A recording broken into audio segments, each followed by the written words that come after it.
Vous aviez 21 ans, J'avais 21 ans. vous vouliez être comédien, vous quittez votre village du nord de la France et vous arrivez à Paris. C'est ça. Racontez-nous En fait, votre histoire. j'ai un oncle franco-américain qui me dit: «Écoute, on va te faire des photos, voilà, on va te faire un book et on va l'envoyer aux agences, parisiennes, directeurs de casting, entre autres». Et je me dis: «Pourquoi pas? Ça peut se faire».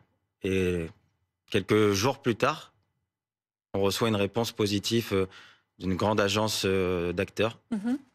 Donc moi, j'y crois pas à ce moment-là. Je me dis que c'est comme, dans un rêve, quoi. Je me dis que ce qui m'arrive, c'est comme, un coup du destin. Donc mon oncle me dit, «Bon, bah, c'est mercredi le rendez-vous». C'est quoi cette agence? C'est l'agence, AAC, voilà. Et du fait, on a rendez-vous quelques jours plus tard dans le 16e arrondissement de Paris Mhm. pour rencontrer cet homme. Donc on arrive dans ce que je pensais encore, être un bureau d'agence. Le rendez-vous se passe super bien. On discute pendant des heures. Il nous raconte pourquoi on est là. Les photos lui ont plu. Apparemment, j'ai une gueule, d'acteur. Avec mon oncle, ils échangent sur leur, expérience. Il nous dit que avec lui, ça peut se faire grâce à ses contacts, grâce à son réseau. Voilà, il est prêt à me lancer. Ça se passe tellement bien qu'après, on part au restaurant. On refait le monde jusqu'à 23h minuit, un restaurant en bas de chez lui, le Wak Nin. Je me souviens comme si c'était hier de ce que j'ai commandé, etc. Et voilà, on se dit au revoir. Sauf que quelques jours plus tard, mon oncle décide de lui envoyer un mail.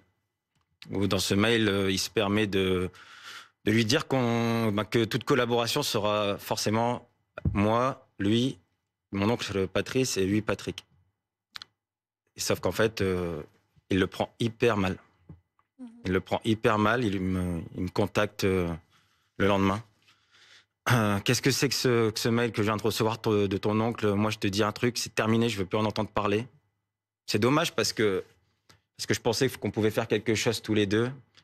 Euh, Franchement, c'est très dommage ce qui se passe. Et moi, je lui dis, ben, on peut refaire un rendez-vous, je vais lui dire de s'excuser. Et il me dit, non, moi, je veux plus en entendre parler de lui, c'est fini, mais écoute, je t'apprécie et je veux pas que tu restes là. Je vais te faire venir à Paris. Tu le diras pas à ton oncle. Voilà, j'ai une chambre au-dessus de mon bureau où tu pourras loger, rencontrer des directeurs de casting, des producteurs. Moi, à ce moment-là, j'ai peur de rien. Je me suis dit, allez, j'y vais. Mais je le dis à mon oncle, Patrice, qui me dit, fais attention. Mais moi, à ce moment-là, ça se sait pas encore, on est en 2015. Mhm. Et donc, je me souviens, je crois même qu'à l'époque, il m'envoie 200 € en mandat à la poste, voilà, pour que je prenne le train. Donc, je me dis vraiment, l'homme est charitable. Et j'arrive le jour suivant, Paris, on est au mois de juin, il fait très beau. Il vient me chercher en bas, il me dit, bon, tu feras pas de bruit parce que dans mon bureau, là, il y a 2 directrices de casting pour un long métrage unitaire sur France Télévisions. Xavier Duringer, Marc Lavoine, gros film, quoi. Tu feras pas de bruit. Et en fait, quand je rentre dans l'appartement, les directrices de casting, elles flashent directement sur moi en me disant, mais Patrick, comment tu fais pour les trouver? C'est exactement le rôle qu'on cherche, le physique qu'on cherche. Bon, écoute, tiens, on imprime le texte, c'est parti. Tu viens mercredi, Scarlett Productions, ça va bien se passer, t'en fais pas. Moi, je me dis, mais c'est trop beau, quoi. À peine arrivé que j'ai déjà un rôle. J'en crois pas mes yeux, en fait. Et il me dit, mais tu te rends compte, c'est génial, t'as vraiment la chance, quoi. T'as une gueule d'acteur, il faut en profiter, t'es jeune, t'as 21 ans. Et moi, à ce moment-là, je me dis que ce mec, c'est ma bonne étoile, c'est mon Pygmalion. Mm. Et il me dit, j'ai une surprise. On va aller promener mes chiens et le soir, on dîne avec quelqu'un de très connu, tu verras. Il me le dit pas au début. Je dis, bah, super, quoi, c'est de surprise en surprise, quoi. Qu'est-ce que j'ai fait pour mériter ça? Et puis, le soir arrive, je rencontre Yves Lecoq, son garde du corps. On passe un super moment. Il fait beau, bouteille de rosé, entre autres. La vie d'artiste, on peut dire. Et en fait, quand on rentre du restaurant, c'est juste à côté, donc on est à pied. Il me fait comprendre que la chambre que je devais séjourner, où je devais séjourner, elle sera pas disponible avant quelques jours. Donc là, à ce moment-là, on est dans son bureau, en fait. Et moi, je lui dis, bah, il n'y a pas de souci, je dormirai dans les 2 canapés. Il me fait, ah non, tu comprends, il y a quelque chose demain très tôt, ça va pas être confortable. Et là, dans le bureau, il y avait les 2 chiens qui aboyaient, donc c'était un peu anxiogène, quoi. Et il me dit, regarde, donc une porte s'ouvre, et ça s'ouvre sur une salle de bain, sur un lit, sur une chambre plus que confortable. Et il me dit, bon, écoute, tu te mets là, je me mets là dans le coin, hein, j'allume la télé, de toute façon, moi je suis KO, voilà. Donc je savais pas que la télé allait s'éteindre parce que c'était télé comme ça. Et c'est là que dans la nuit, je ressens quelqu'un qui se colle à moi. Au début, je croyais qu'il était en train de dormir, de rêver, et je le repousse. Je fais Patrick, réveille-toi. Et en fait, pour le coup, lui, il n'était pas du tout en train de rêver, quoi. Et il commence avec sa main à me caresser le cou, à descendre dans mon dos.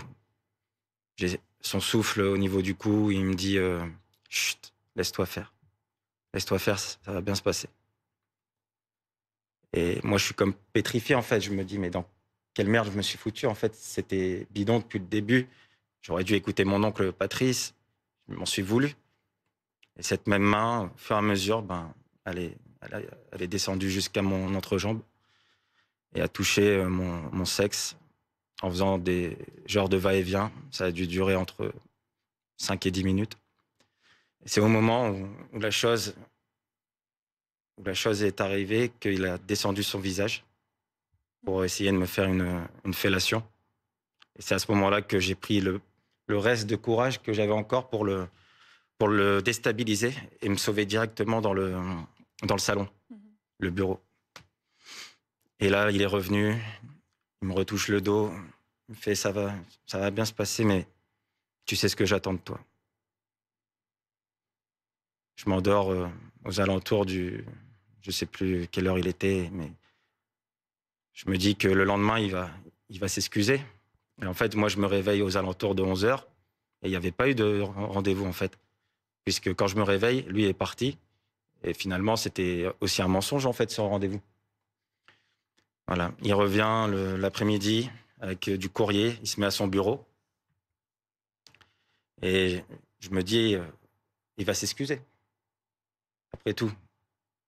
Et je lui dis, est-ce que tu peux me faire réviser le rôle?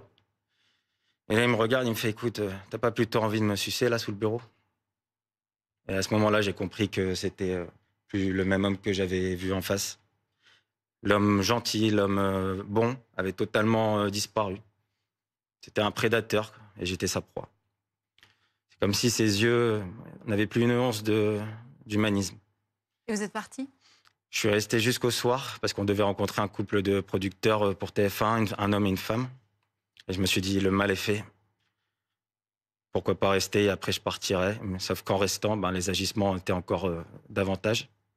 Il a commencé à me retoucher les fesses, à me dire que j'avais un cul qui lui donnait envie de baiser.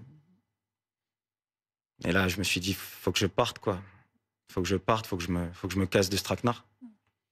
Donc je vais au restaurant, on dîne avec le couple, très gentil. Et là, je me dis, je vois un homme qui en fait raconte ses projets et je me dis, c'est pas le même homme. Je me dis, mais pourquoi ça? Je me suis senti, à ce moment-là, je me sens sale, je me sens honteux. Je me dis, pourquoi moi? Qu'est-ce que j'ai fait pour mériter ça, quoi? C'était mon rêve. Ça m'en a même dégoûté du métier pour tout vous dire, quoi.